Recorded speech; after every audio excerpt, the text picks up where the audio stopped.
로마서 1장 2절에서 4절 한 목소리로 읽겠습니다. 어디신 줄 알고 같이 읽겠습니다. 시작. 이 복음은 하나님이 선지자들을 통하여 그 아들에 관하여 성경에 미리 약속하신 것이라. 그의 아들에 관하여 말하면 육신으로는 다윗의 혈통에서 나셨고 성결의 영으로는 죽은 자들 가운데서 부활하사 능력으로 하나님의 아들로 선포되셨으니 곧 우리 주 예수 그리스도시니라. 아멘. 1절의 내용을 한참 했어요. 오늘 또 2장을 중심으로 우리가 2절을 중심으로 말씀을 증거해 보도록 하겠습니다. 오늘 또 많은 내용들이 있을 것 같지는 않고요. 이번 주 다음 주에 걸쳐서 우리가 충분히 그 내용들을 다뤄보도록 그렇게 하겠습니다.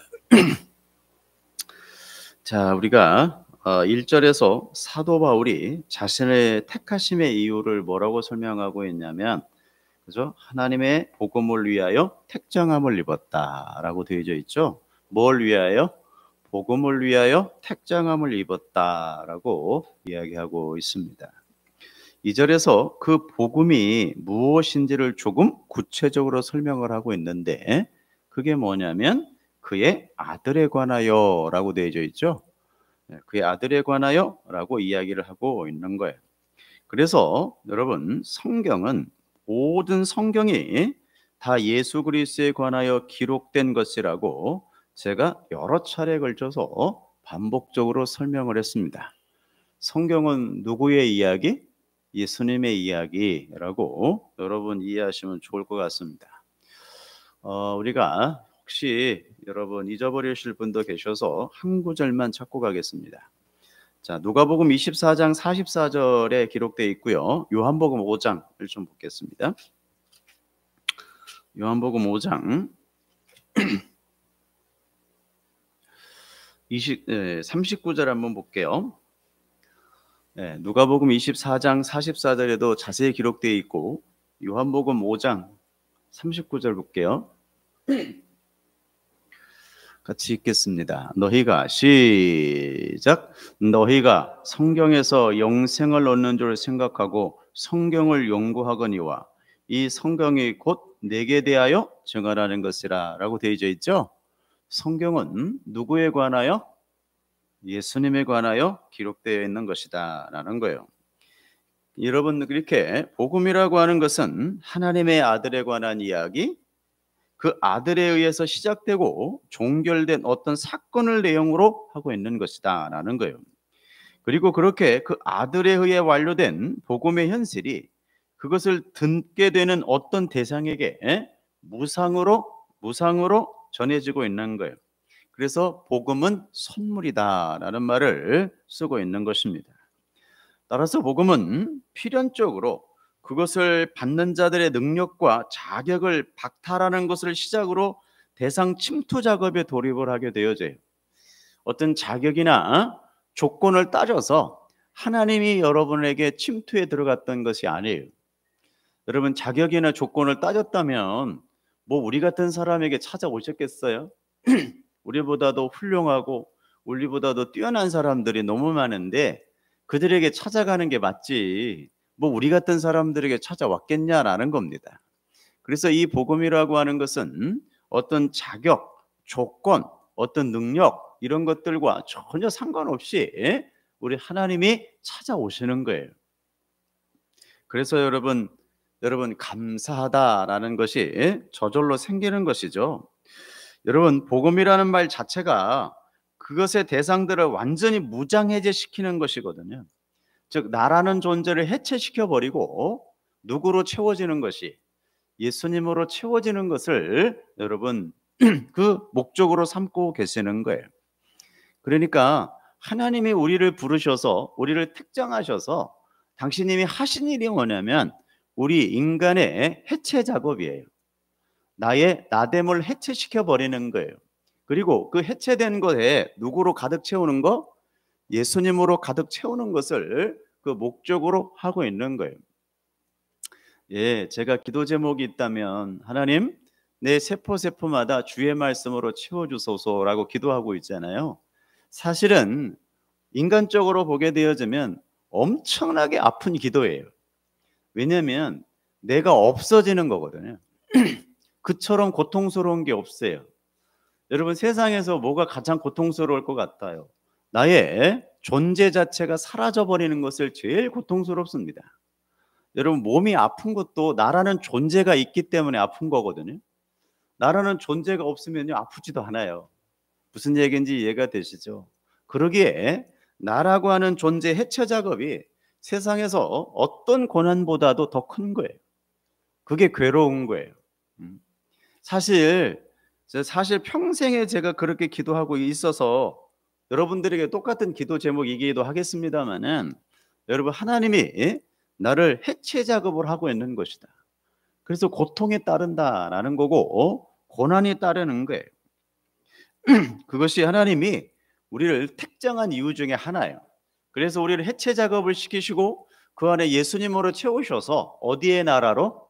당신님의 나라로 우리를 여러분 이끌어 가고 계시며 이미 이끄신 거예요. 그래서 우리의 삶이 어려운 거예요. 쉬운 게 하나도 없어요. 여러분, 그 복음은 역사의 어떤 시점에 급조된 게 아니에요. 아담이 타락을 해가지고 급조돼서 복음이 시작된 게 아니고 이 세상이 창조되기 전에 영혼 속에서 이미 계획된 거예요. 그것을 뭐라 그러냐면 아버지와 아들의 약속이라고 부르고 있는 것이죠. 자, 우리 베드로전서 1장 20절 한번 볼게요. 여기 나와 있습니다. 자, 베드로전서 1장 20절, 그는 시작. 그는 창세전부터 밀리 알리신 바 되시니라. 그죠? 그가 누구예요? 예수님이. 그죠? 예수님은 창세전부터 미리 알리신 바 되시니라. 이 말세에 너희를 위하여 나타나신 바 되었다. 맞죠? 여러분, 이미 예수님은 창세전부터 계획되어 계시고 이미 여러분 존재해 계시며 우리의 구원을 위해서 예비되신 분이다라는 것들이 증명이 되죠. 급조된 분이 아니에요. 아담과 하와가 타락을 해서 그때 이후에 이렇게 되면 안 되겠다 싶어서 여러분 그때 어떤 언약이 세워지고 어떤 계획이 세워진 게 아니고 창세 전부터 미리 알리신 바 되었다라고 선언하고 계시는 거예요. 여러분, 창세전에 예수님이 구주로 미리 정해졌다는 것은 인간의 타락과 천사들의 타락도 이미 하나님의 작정 속에 들어 계셨다라는 거죠. 이미 하나님은 알고 계셨어요. 우리 인간들이 어떻게 타락을 할 것이며 어떤 모양으로 살아갈 것인지를 이미 알고 계셨어요. 모르셨던 분이 아니시죠. 모르시면 하나님이 아니잖아요. 왜? 전능한 하나님이니까. 그러니까 그 모든 것들을 이미 창세전에 다 아시고 이미 계획해 놓으신 거예요. 여러분, 이렇게 하나님의 아들에 의해 어떤 역사가 일어날 것임이 창세전에 미리 결정돼 있었는데 그 아들이 죽은 자들의 구주가 된 거예요. 우리가 죽은 자들 맞잖아요. 여러분, 그게 뭐냐면 복음입니다. 아들에 의해 죽은 자들이 살아나 누구와 연합되는 것이? 하나님과 연합이 되는 것, 그것이 구원의 이야기예요. 그러니까 나와 여러분들은 이미 하나님과 연합된 자들이 맞죠. 그래서 여러분 펜타코스탈 오순절이 굉장히 중요한 역할을 했던 거예요. 이해가 되시나요? 구약 성경에서는 표면적으로 그걸 드러내요. 표면적으로 계속해서 우리들에게 하나님의 연합을 시사하는 것들이 되게 많지만 여러분 표면적으로 확 드러나는 것이 오순절 사건이거든요. 그때 성령이 오셔서 우리에게 찾아와서 뚫고 들어와 버리시죠. 그래서 하나님과 우리 인간이 연합이 되어진 사건, 그래서 오순절 사건이 굉장히 그런 의미에서 중요한 거예요. 여러분, 펜타코스탈은 어떤 능력에 관한 사건이 아니에요. 막 불세례 어떤 그런 의미를 담아내는 그런 의미들을 담아내는 내용의 함의가 아니에요. 정말 오순절이라고 하는 것은 여러분 인간과 하나님이 연합이 되어지는 엄청난 사건이거든요. 그런데 너무나 우리는 성령 하나님의 어떤 파워십, 능력, 은사 이런 것들에 포커스를 맞춰져 버리다 보니 여러분 근본적인 구원의 이야기가 축소되어져 버리는 거예요. 이해가 되시겠죠? 우리는 이미 여러분 죄된 인간이 누구와 연합이 되어져서 하나님과 연합된 엄청난 사건인 거예요. 여러분 그것보다 더 중요한 사건이 어디가 있어요? 그런데 너무나도 아쉽게 방언을 하네 못하네, 은사가 있네 없네, 능력이 있네 없네, 이런 되지도 않는 일에 여러분 복음이 희석되어져 버리는 거예요. 이해가 되시겠죠? 오순절 사건은 무슨 사건이라고요? 죄된 인간과 하나님이 연합되어지는 사건. 이 엄청난 사건입니다, 여러분. 여러분 이렇게 하나님의 아들에 의해 어떤 역사가 일어날 것임이 창세전에 이미 결정이 되어 있었는데 그 아들이 죽은 자들의 구주가 되었다, 이 얘기예요. 그게 복음이란 얘기죠. 아들에 의해 죽은 자들이 살아나 하나님과 연합이 되어지는 구원의 이야기, 그게 복음입니다. 거기에서 여러분 죽은 자의 역할은 뭘까요? 그죠? 죽은 자의 역할은 뭐예요? 그냥 죽어 있으면 돼요. 너무 쉬워요. 여러분 죽은 자는요 죽어 있으면 돼요. 그런데 누가 그것을 여러분 살려내요? 예수가. 하나님이 우리를 살려내는 거예요. 우리는 그냥 죽은 자예요. 음? 너무 싫어요. 우리가 할 일이 너무 없어서. 왜 그러냐면 내가 이렇게 말을 하고 호흡을 하고 움직이고 활동을 하고 어떤 가치들을 창출해내니까 여러분 내가 살아있다라고 생각을 해요. 그런데 계속해서 성경은 너희들은 뭐한 자다 그래요? 죽은 자다 그래요. 맞죠? 그 죽은 자의 역할은 그냥 죽어 있으면 되는데 뭔가 산 자의 역할을 하고 싶어하는 타락한 인간의 본성들이 꿈틀대기 때문에 그러해요. 자, 성경을 좀 보고 갈까요? 자, 사무엘상 2장 8절 한번 보고 가겠습니다.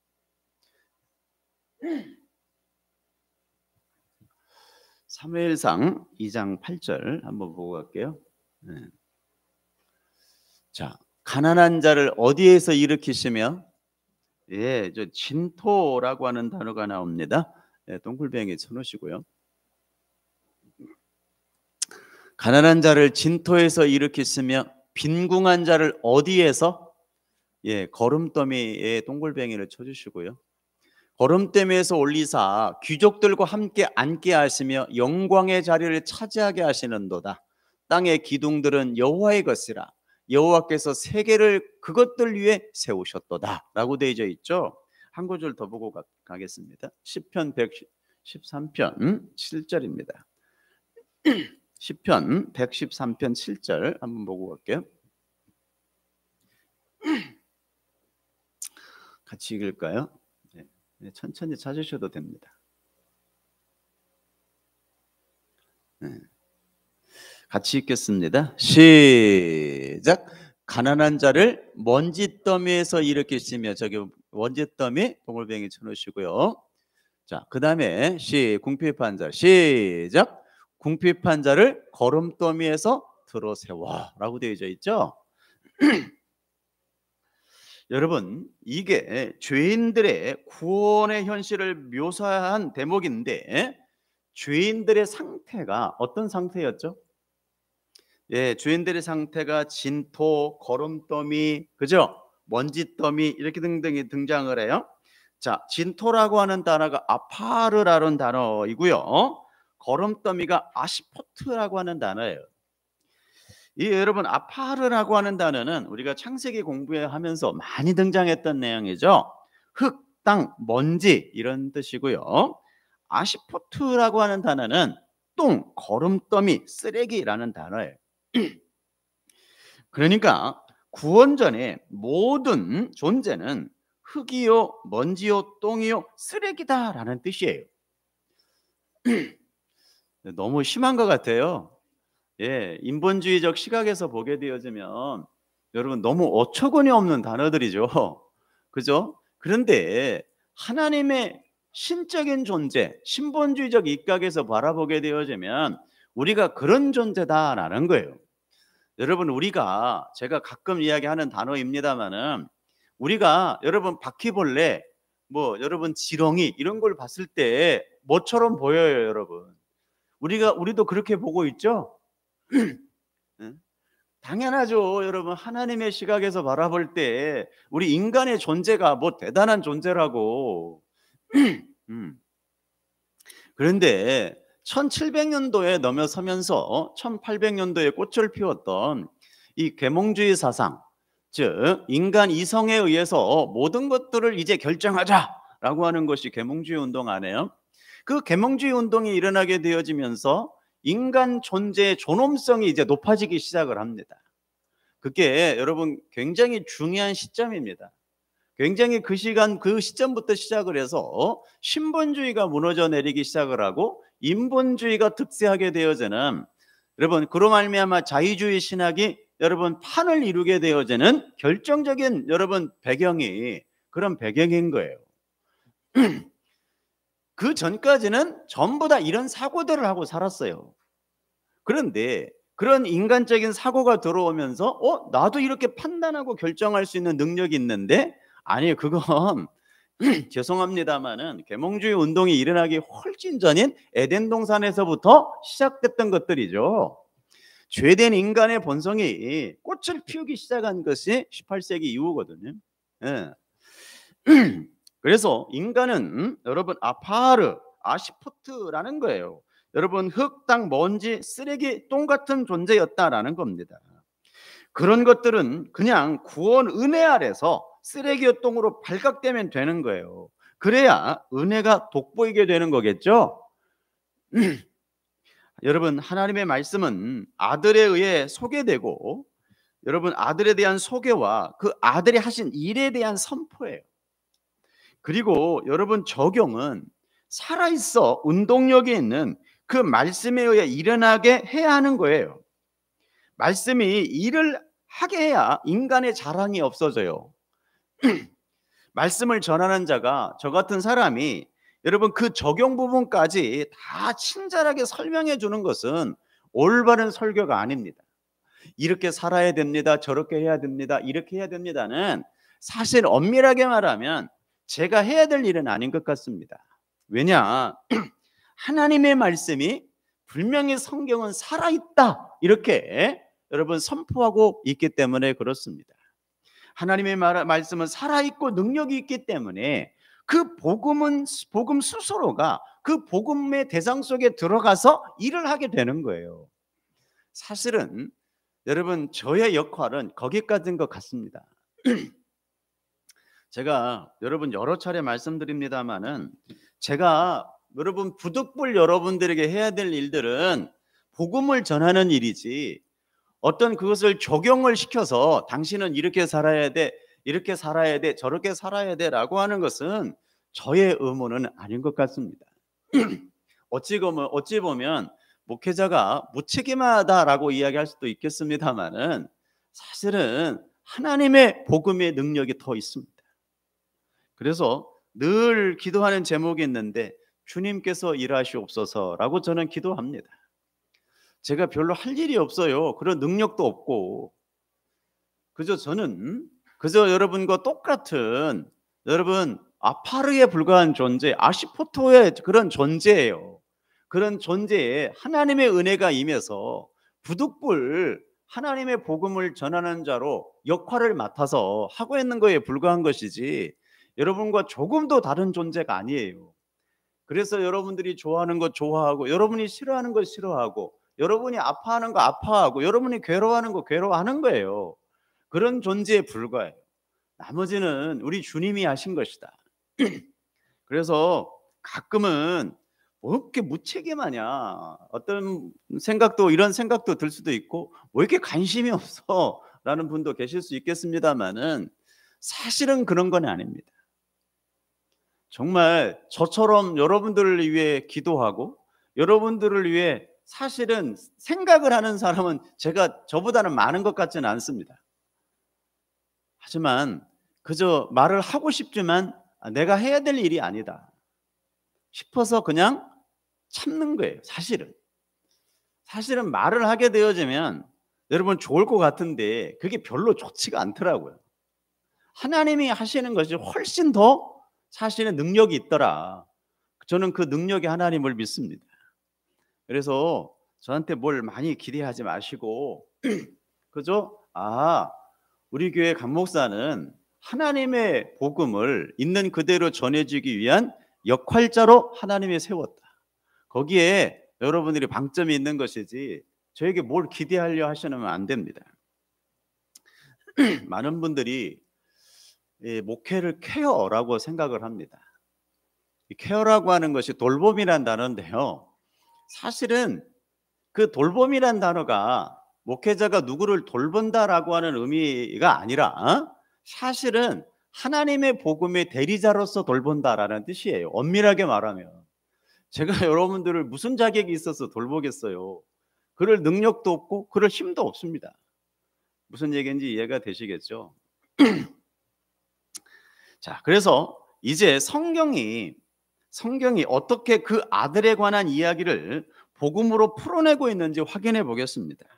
그 아들에 관한 복음을 여러분 원래는 창세기부터 시작을 해서 요한계시록까지 흩어주고 싶지만 이미 창세기는 제가 여러분들과 더불어서 충분히 공부를 했다 싶으니까 이제 출애굽기를 좀 살펴보려고 그래요. 예.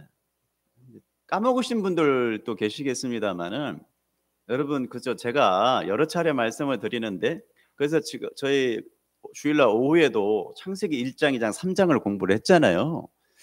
그 제가 그래서 책자를 일부러 만들어 드렸는데 적어도 1장, 2장, 3장은 여러분들이 수시로 꺼내서 교과서처럼 봐야 될 부분들입니다.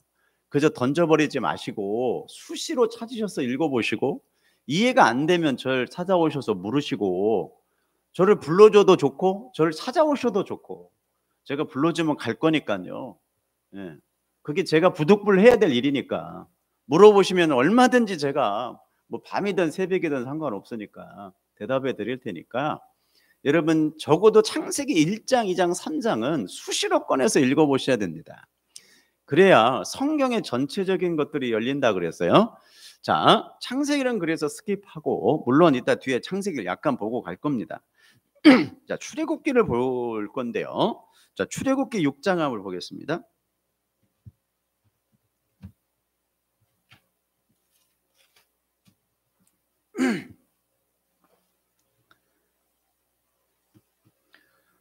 여러분 출애굽기 6장이 출애굽기에서 굉장히 중요한 포지션을 차지하고 있다는 거 잊어버리시면 안 돼요. 뭐 출애굽기에 십계명도 있고 출애굽기에 뭐 시내산 언약도 있고 법궤도 등장하고 많이 등장합니다만은 여러분 근본적인 것은 출애굽기 6장이다라는 거 잊으시면 안 돼요. 한번 보겠습니다. 여호와께서 시작. 여호와께서 모세에게 이르시되 이제 내가 바로에게 하는 일을 너가 보리라. 그죠? 바로에게 하는 일을 너가 보리라. 계속해서 시작. 말미암아 바로가 그들을 보내리라. 강한 손으로 말미암아 바로가 그들을 그 땅에서 뭐하리라? 쫓아내리라. 그래요. 2절 시작. 하나님이 모세에게 말씀하여 이르시되 나는 여호와니라. 보세요. 여기에 여호와니라라는 말이 등장을 해요. 여호와라고 하는 단어에 동글뱅이를 치시고요. 계속해서 3절 내가 시작. 내가 아브라함과 이삭과 야곱에게 전능의 하나님으로 나타났으나 나의 이름을 여호와로는 그들에게 알리지 아니하였고 가나안 땅 곧 그들이 거류하는 땅을 그들에게 주기로 그들과 언약하였더니 여기 땅이 나오죠. 가나안 땅. 땅에다가 동글뱅이 치시고요. 에레츠라고 하는 단어인데 이건 다음 주에 제가 설명해 드리도록 하겠습니다. 자, 가나안 땅 곧 그들이 거류하는 땅을 그들에게 주기로 그들과 언약하였더니 이제 시작. 이제 애굽 사람이 종으로 삼은 이스라엘 자손의 신음소리를 내가 듣고 나의 언약을 기억하였노라. 그러므로 이스라엘 자손에게 말하기를 나는 누구라? 여호와라. 내가 애굽 사람의 무거운 짐 밑에서 너희를 빼내며 그들의 노역에서 너희를 건지며 편팔과 여러 근심 큰 심판으로서 너희를 속량하여 너희를 내 백성으로 삼고 나는 너희 하나님이 되리니 나는 애굽 사람의 무거운 짐 밑에서 너를 빼낸 너희 하나님 여호와인 줄 너희가 알리라. 내가 시작 내가 아브라함과 이삭과 야곱에게 주기로 맹세한 땅으로 너를 인도하고 그 땅을 너희에게 주어 기업을 삼게 하리라. 나는 여호와라 하셨다 하라. 여러분 여호와라는 말이 계속해서 등장하죠.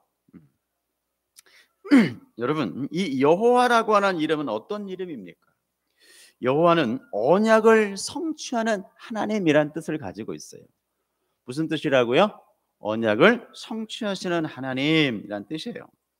그런데 그 언약이 어떤 언약인가 하면 하나님의 은혜와 능력, 예수 그리스도의 피로 죽은 자들을 살려내어 누구만 찬송하게? 하나님만 찬송하게 하는 여러분 언약입니다.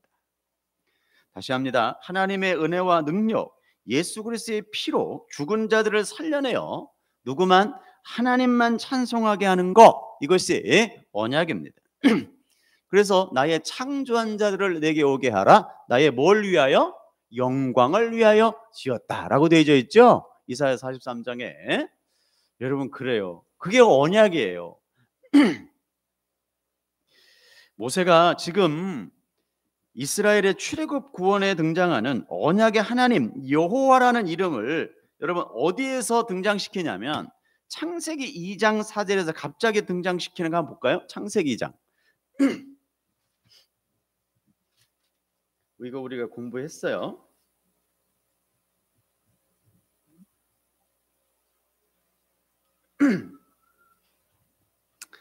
창세기 2장 4절 봐요.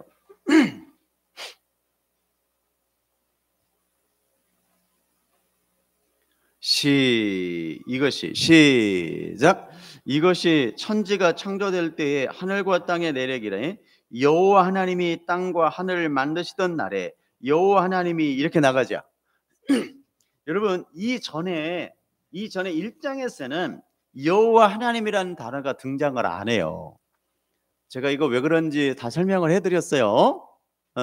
앞에는 그냥 하나님이라는 말이 등장하는데 여러분 창세기 2장 4절 이후에 여호와 하나님이라는 말이 등장을 해요.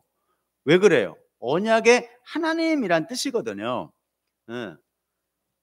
여러분 천지 창조할 때는 언약의 하나님이 없는 것처럼 보여지죠. 그런데 창세기 2장 4절에서 언약의 하나님이 창조 여러분 이야기가 되어지는 것은 왜 그러는가? 예, 여러분 창조의 이 역사 또한 뭐에 관련된 이야기다? 언약에 관련된 이야기며 누구에 관한 이야기다? 예수에 관한 이야기다 라고 하는 것들을 설명해 내기 위함이었던 거예요.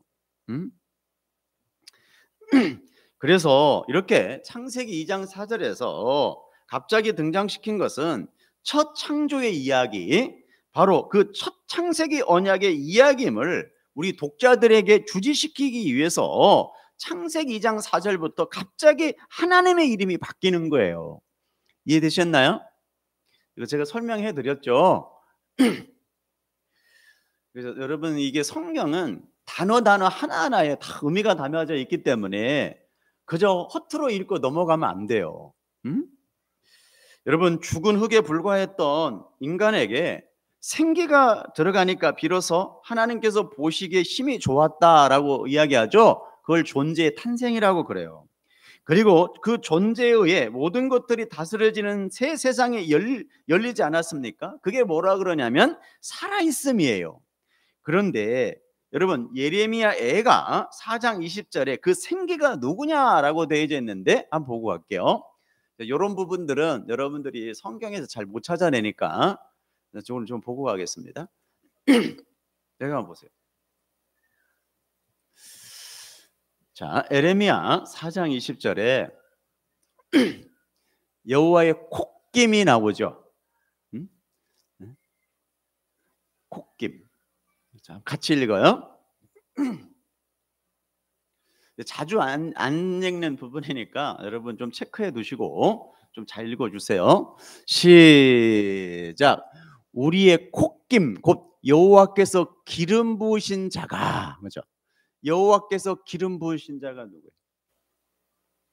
네? 예수님, 그죠? 그런 자가 그들의 함정에 빠졌으며 우리가 그를 가리키며 전에 이르기를 우리가 그의 그늘 아래서 이방인들 중에 살겠다 하던 자로다. 맞나요? 네. 그러니까 여호와의 기름 부으신 자, 이 단어를 여러분 번역을 하게 되면 마샤흐라고 하는 단어인데요. 이 마샤흐라고 하는 단어는 메시아라는 단어예요. 이해가 되셨나요? 요새도 그런 많은 우리 그 찬양 인도하는 우리 친구들이 많이 쓰는데, 하나님 오늘도 이 시간에 기름 부으심이 있게 하여 주시옵소서 많이 쓰죠. 쓰는 건 괜찮아요. 그런데 알고 쓰시라라는 내용이에요. 근데 뭘 모르고 어떻게 써버리냐면 마치 지금 이 시간에 여러분 기름이 부어지듯이 성령이 이렇게 뭘 어떻게 하는 것처럼 이렇게 생각하고 쓰기 때문에 제가 굉장히 조심시키는 부분들이거든요. 여러분, 이 마샤오라고 하는 단어가 메시아라니까요. 이미 우리에게 메시아는 오셨습니다. 아멘. 이미 그 메시아로 위에 오셨음과 더불어 그 확증, 여러분 확증하시기 위해서 성령 하나님이 우리에게 임하신 거예요. 맞나요? 이미 임하셨죠. 그 여러분 이 청년부들이 뭐 찬양할 기름 부으시 임하게 해달라고 하는 것은 하나님 우리가 그의 여러분 진리의 말씀에 순종하게 해주세요라고 쓰면 아무런 문제가 없는데, 마치 그것이 오늘 기름 붓듯이 뭐가 부어지는 것처럼 이렇게 이야기를 하니까 좀 제가 거부감을 일으키는 거고 뭐라 그래요. 또 알고 쓰니 이런 말을 쓰는 이유가 거기에 있는 거예요. 여러분 뭘 물어보면 몰라요. 알고 써야 되는데 모르고 막 써요. 왜? 누가 하는 것 보면 멋있거든. 이게 좀 다른 용어인 것처럼 보이잖아요. 근데 제가 볼 때는 좀 무식해 보이니까 좀 알고 써라. 응? 누가 물어보면 뭐라 그럴래? 그러면 이제 말 못하지, 그죠? 저희같이 또 이상한 인간이 가서 또 물어볼 거 아니에요. 그거 뭔 놈인데 가만히 있으면 좋은데. 응? 여러분 이 어구를 히브리어로 나열을 하면 어떤 단어냐면 여호와, 메시아, 르하흐라고 하는 단어예요. 그러니까 이 단어 아래 기름 부으신 자 여호와, 메시아, 르하흐라고 하는 단어에 성자, 성부, 성령이 다 등장을 해요. 맞죠? 그렇게 땅에 죽은 흙에 메시아가 부어져서 하나님이 기뻐하시는 존재가 탄생을 하고 그 존재들로 인하여 하나님의 왕국이 서게 되어지는 언약의 실체인 거예요. 그게 교회의 탄생의 이야기인 것입니다. 출애굽기나 창세기의 첫 창조 이야기나 모두 그 구원의 새 창조를 모형하고 있는 것이란 뜻이에요. 그러니까 보세요, 여러분. 창세기도 출애굽기도 예레미야 애가도 어때요? 전부 메시아에 관한 이야기죠. 그런데 여러분 예레미야 애가 그러면 여러분이 떠오르는 게 뭐예요? 예레미야의 슬픈 노래거든요. 예레미야 슬픈 노래예요. 왜 슬픈 노래일까요? 알고 써야 되는데 모르고 쓰면 안 되잖아요. 여러분 메시아의 노래이기 때문에 그래요. 예수님이 이 땅에 메시아로 오셔서 어떤 일을 당하고 사셨죠? 처참하고 비참한 인생을 사시다가 돌아가셨죠. 그래서 슬픈 노래예요. 이해가 되시나요? 그런데 거기에 예수님의 이야기는 다 빼버리고 그냥 예레미야의 슬픈 노래 이렇게 읽어버리면 여러분 성경에서 진리가 빠지죠. 무슨 얘기인지 이해가 돼. 왜 간단해요, 여러분. 구약의 선지자들은 전부 누구를 예표하는 거였어요? 예수님을 예표하는 거라고 여러분 누가복음 24장 44절에 나오죠. 그러니까 당연히 예레미야의 애가의 그 애가의 노래는 누구의 노래인 거예요? 예수님의 노래여야 되는 거예요. 맞습니까?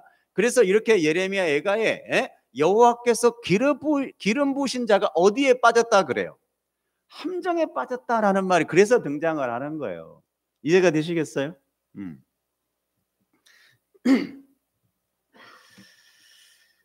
여러분 모세가 쓴 이 여호와라고 하는 단어, 언약의 하나님이라는 단어가 신약에서는 퀴리오스라는 헬라어로 번역이 되어져요.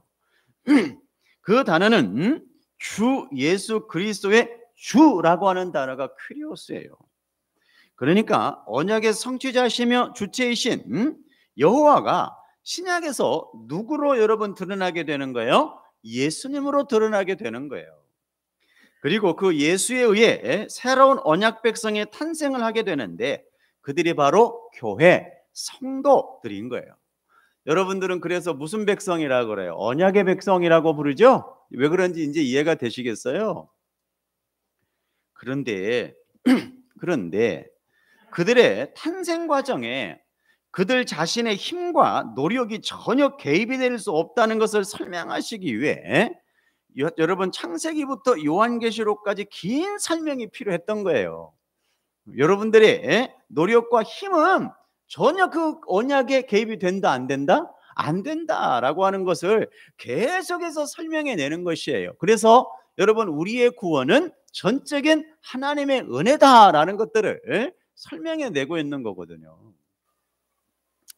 여러분 아까 우리가 베드로전서 1장 20절에서 확인을 했죠. 하나님께서 창세전에 미리 정하시고 감추어 두신 것이 무엇입니까? 예수 그리스도라는 아들이었잖아요. 여러분 이렇게 구약에는 아들이라는 해결책이 비밀로 감춰져 있었던 거예요. 여러분 그 비밀을 알게 된 것을 뭐라 그런 줄 알아요? 우리는 이제 그 복음의 비밀을 깨닫고 알게 되잖아요. 그걸 뭐라 그래요, 여러분? 우리가 그걸 뭐라고 불러요? 나중에 창세기 사도행전 하면서 제가 설명해 드릴 건데 그 복음이 해석이 되어지고 이해가 되어지고 깨달아지는 걸 뭐라 그래요? 네? 네. 네. 제가 사도행전 하면서 자세히 해줄게요. 아직 안 했잖아요, 우리가. 집에 가셔서 예수 그리스도를 믿는 자에게 이런 표적이 따르리니 하면서 나와 있죠? 여기 뭐가 나와요? 네? 귀신이 쫓겨나며 새 방언을 말하며 무슨 독을 마실 죄로 해를 받지 아니하고 나오죠? 거기에 답이 있습니다.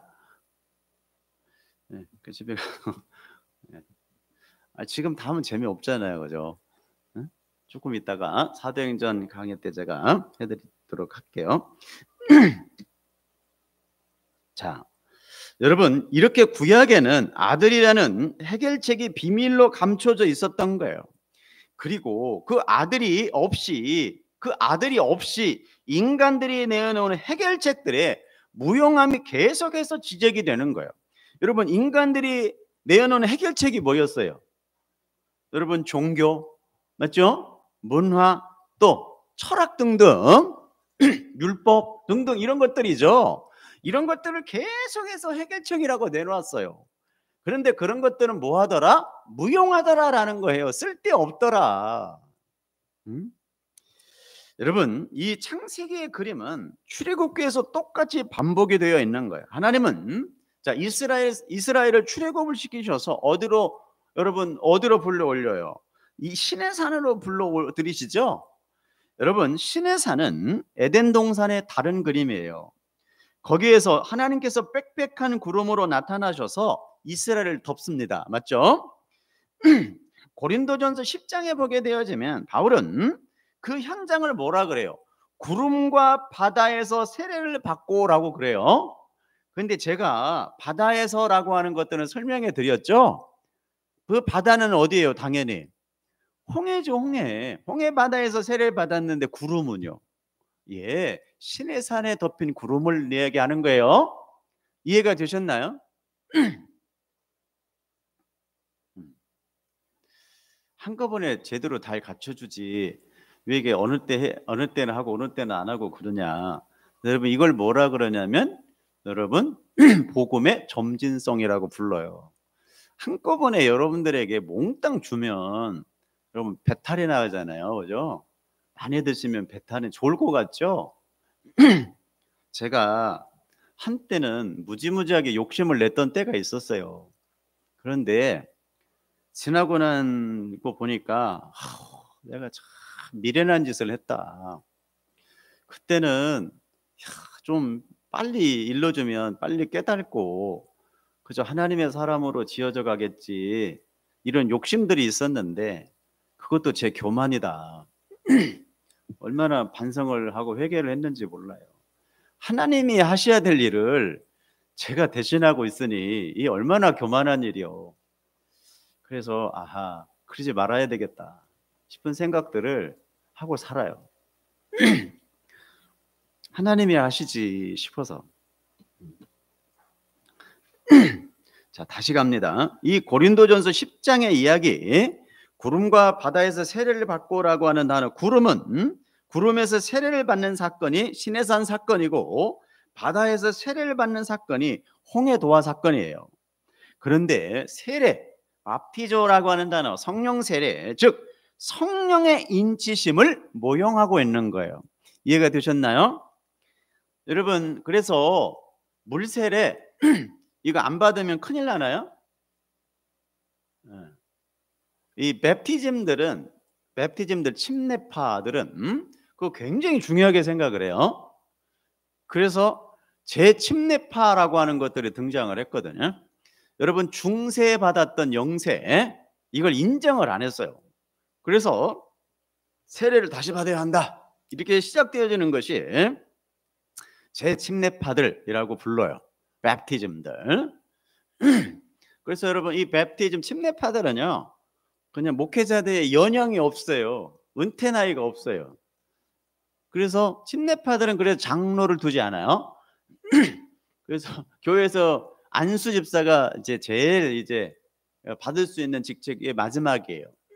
장로가 없어요. 장로 제도가 아니니까. 그래서 그들은 물세례를 굉장히 중요하게 여겨요. 그런데 여러분, 성경을 아무리 찾아봐도 여러분, 성령 세례를 받게 되어지면 물세례와 상관없이 구원과 아무런 상관이 없어요. 그럼 여러분, 물세례 못 받고 죽은 사람들은 전부 다 지옥 가게요. 그렇죠? 그래서 여러분 뭐라 그래요? 이미 성령으로 세례 받았으니 물세례 주는 것이 뭐가 그게 중요하냐라고 이미 사도가 이야기하잖아요.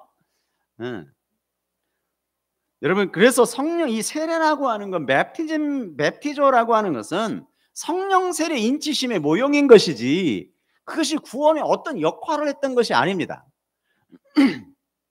따라서 이스라엘은 시내산에서 성령에 덮여 있었던 거예요. 거기에서 이스라엘에게 율법이 주어지죠.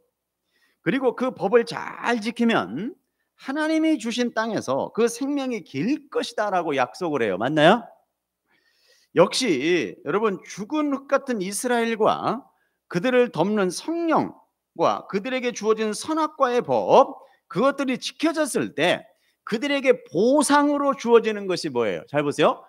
구약 성경에서 그렇게 보상으로 주어졌던 것이 뭐예요? 영생이죠. 맞나요? 영생과 약속의 땅이 여러분 등장을 합니다. 맞나요? 그래서 여기에 잘 보십시오. 여기에 여러분, 지금 율법주의자들이 여기에 멈춰 있는 거예요. 하나도 못 넘어가고 여기에 딱 멈춰져 있어요. 봐라. 하나님의 약속은 그죠?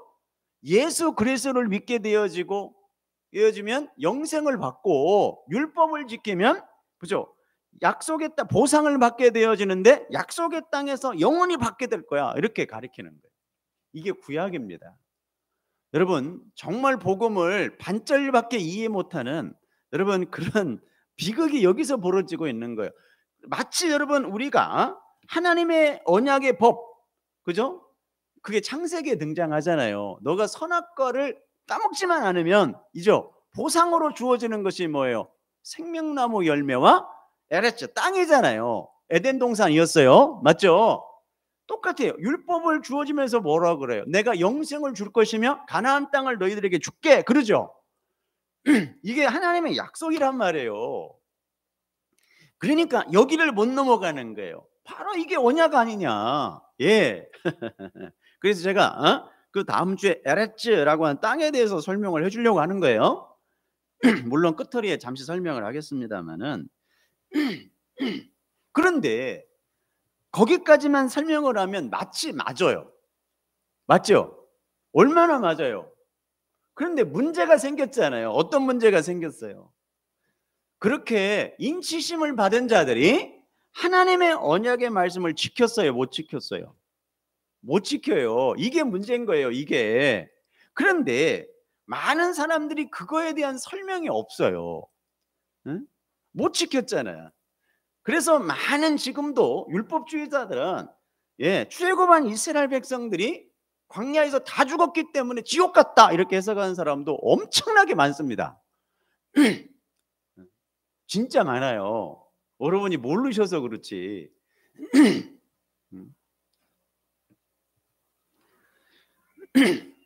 자, 여기까지만 설명을 하면 그래요. 그런데 문제는 뭐예요?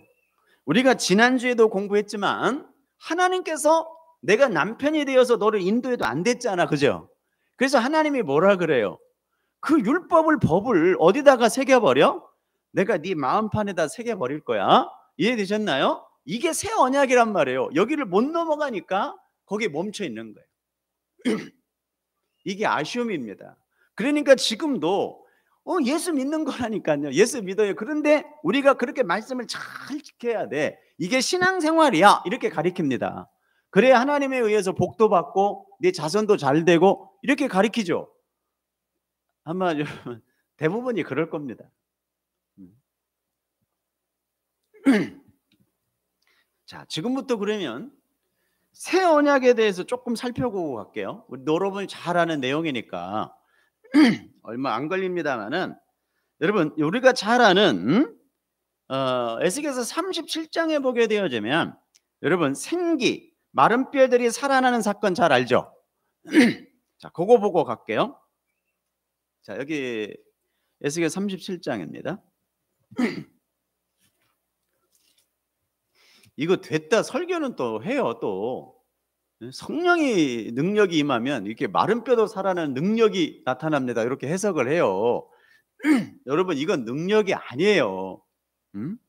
우리의 구원의 이야기지 어떤 능력을 이야기하려고 그런 게 아니에요.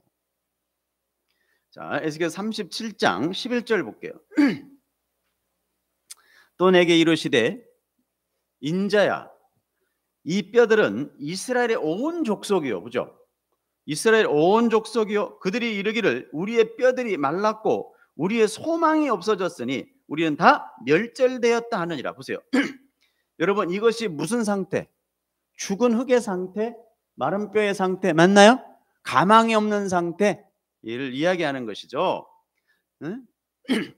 그러므로 너는 대언하여 그들에게 이르기를 주 여호와께서 이같이 말씀하시기를 내 백성들아, 내가 너희 무덤을 열고 너희로 거기서 나오게 하며 이스라엘 땅으로 돌아오게 하리라. 에레츠 땅에 또 등장하죠.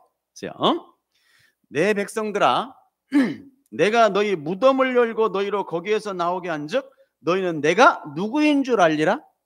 여호와인 줄 알리라. 언약의 하나님의 이야기란 말이에요.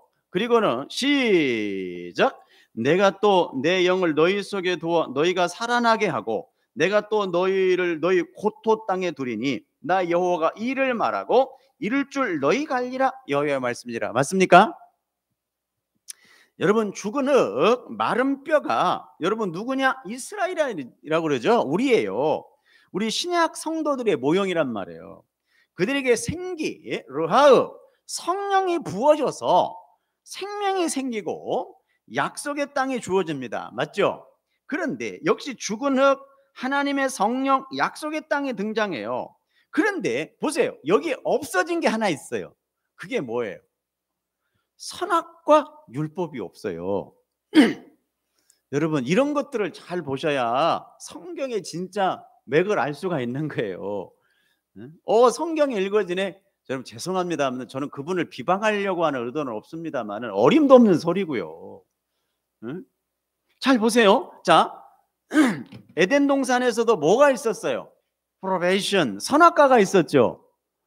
여러분 출애굽한 이스라엘 백성도 시내산에서 뭐가 있었어요? 율법이 주어지죠. 그런데 내가 너에게 여호와를 알리라라고 하는 여기에 여러분 새 언약이잖아요. 여기에 법이 있어요, 없어요? 없어요. 그런데 왜 그러냐? 여러분 바로 앞장에 여러분 이제 36장에 보게 되어지면 자, 36장 보세요. 24 시간이 없으니까 24, 25, 26만 읽고 갈게요. 우리가 다 공부했던 거니까. 24. 자, 시작. 내가 여기 보셔도 돼요. 여기 PPT. 내가 시작. 내가 너희를 여러 나라 가운데에서 인도하여 내고 여러 민족 가운데서 모아내리고 고국 땅에 들어가서 무슨 물로?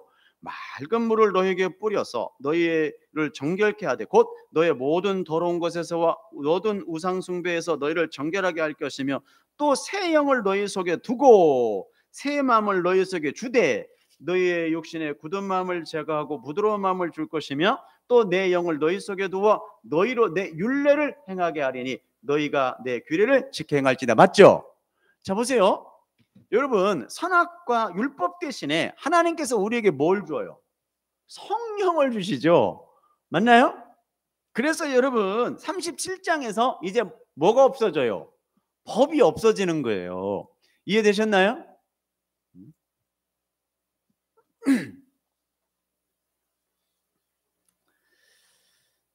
여러분, 하나님께서 이스라엘을 깨끗이 씻어서 더러움을 제거하시고 그들 마음을 새 것으로 바꿔주심으로 뭘? 규례를 지켜 행하는 자로 만들어 버리시겠다는 거죠. 무슨 얘기인지 아시겠어요? 그게 여러분 새 언약입니다.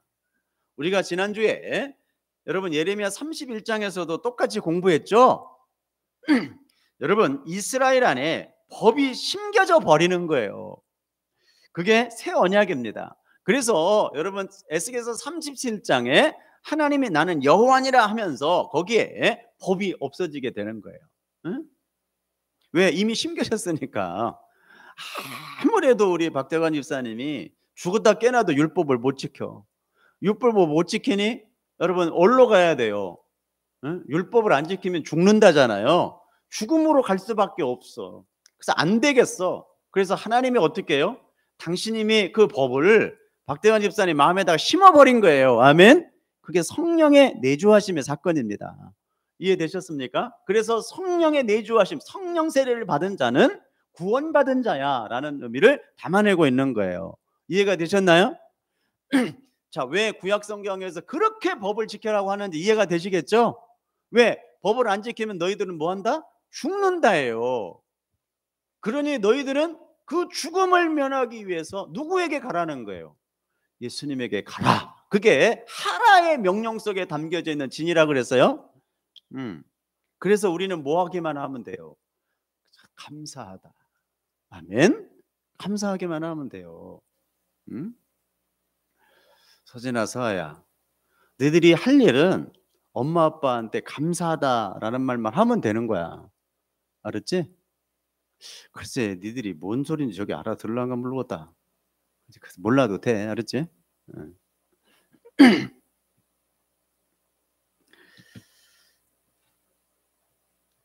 여러분, 이렇게 따라서 새 언약이란 이스라엘은 하나님의 은혜에 의해서만 생명나무 실과를 먹을 수 있는 존재임을 선포해 버린다. 그 그림이 어디에서? 오순절날 마가의 다락방에서 재현이 되는 거예요. 그대로. 죽은 흑인 자들에게 뭐가 들어가요? 르하우, 생기가 들어가죠. 성령이 임하잖아요. 뭐같이? 불의 혀처럼 바람처럼 불어닥치죠. 자, 불, 여러분 바람 다 어디서 봤던 얘기들이에요. 구약에서 이미 다 나왔던 단어예요. 새로운 단어가 없어요. 그리고 여러분 선악과 시험, 법이 어떻게 돼요? 육신이 되어 오신 예수님 안에서 완전히 성취되어 버렸죠. 맞아요? 그래서 예수님이 육신으로 오셔서 율법을 성취하시고 돌아가신 거예요. 그로 말미암아 그곳에 있는 자들에게 영생에 임하게 되었습니다. 그렇다면 땅은 어디인가? 이 땅에 나와요. 자, 성경의 일관성을 가지려면 땅이 있어야 되잖아요. 그 땅이 바로 누구다? 땅을 여러분 유업으로 준다 그랬잖아요. 그 땅이 어디다? 교회인 거예요. 나와 여러분. 네, 교회가 바로 약속의 땅이고 그 약속의 땅이 하나님의 거처 에덴 가나안 하나님인 거예요. 하나님의 나라인 거예요. 제가 이거 하나님의 나라에 대해서 공부하면서 설명했어요. 이미 하나님의 나라는 임하였다라고 하면서 제가 설명했죠. 그게 바로 에레츠라고 하는 단어가 구약 성경 에레츠가 뭘로 바뀌는 교회인 우리들에게 바뀌게 되어지는 엄청난 역사인 거예요. 자, 그러면 자, 구약 성경이나 신약 성경이나 내나 하는 이야기는 똑같죠. 그래서 예수님이 내가 가는 것이 너희들에게 유익하다. 내가 가서 뭘 예비하리라? 거처, 처소를 예비하리라. 요한복음 14장 1절이에요. 그 거처가 뭐다? 우리다. 우리 공부했었죠? 자, 그래서 다음 주는 여러분 이 아라츠 땅에 대해서 제가 조금 더 구체적으로 설명해 드리도록 하겠습니다.